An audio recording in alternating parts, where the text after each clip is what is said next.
I'm Carson, and today we're speaking with my mother, Rhetty. She is searching for her birth son, Scott, born July 11th, 1969.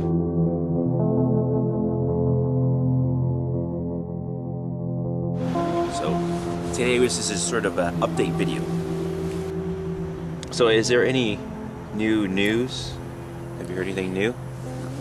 Yes, the update is that Scott does now know I want to meet him, but this information is via his adopted family to the social worker in Halifax, the searcher social worker.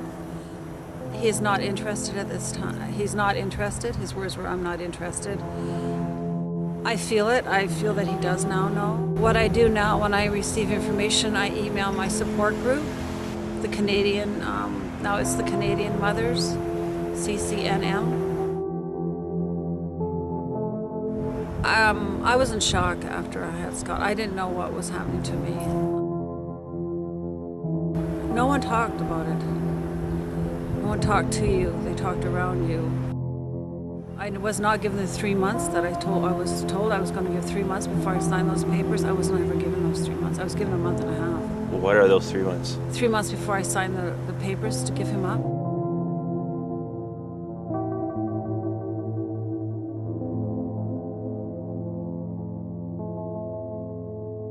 Yeah, and in 3 months I was in Vancouver and I realized I wanted my baby back. And I looked and I didn't even have a picture of him when he was born. I don't know, because I didn't have the money. And I thought about, well, how can I get him back? And I'm sitting by myself in a room in Vancouver. As a little girl, when you're growing up, you think, oh wow, you're gonna fall in love and get married and have a baby. This is implanted in your brain. And I'm sitting there thinking, what happened to that dream? What happened to my life?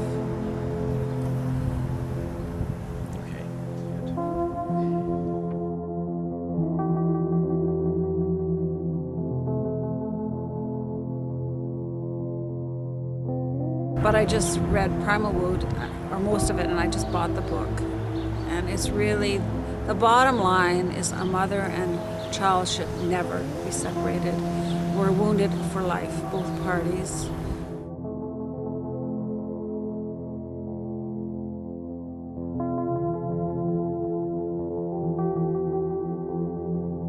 So how do you feel about your journey right now?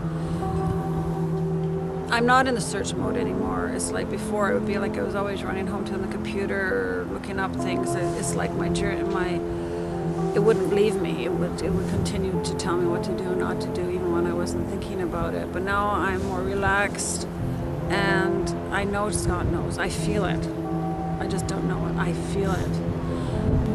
I feel a sadness that I hadn't felt before. I feel a sadness. I not just for my journey, but for all the women out there. Mm-hmm. This journey has created a huge awareness with me and an education. I had only realized this year that how many women were affected by giving up their children. I had not known that.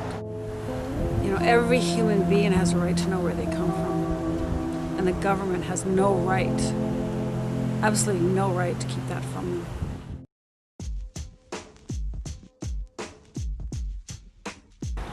This is just a little message from brother to brother. This is to you, Scott. I hope one day we will meet and share a drink or a stogie together. So, yeah. Until then.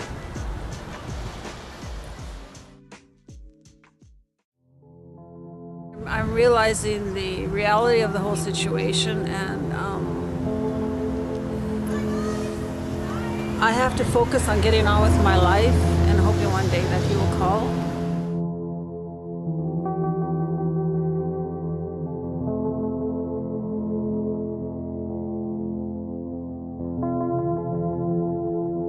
There's good news for birth mothers. In the Windsor Star, there is an article, adoptees and birth parents will no longer be privy to the personal information contained in adoption records after Ontario Supreme Court on Wednesday struck down Nest rate on legislation that allowed past adoption records to be open. This was posted September 19th, 2007.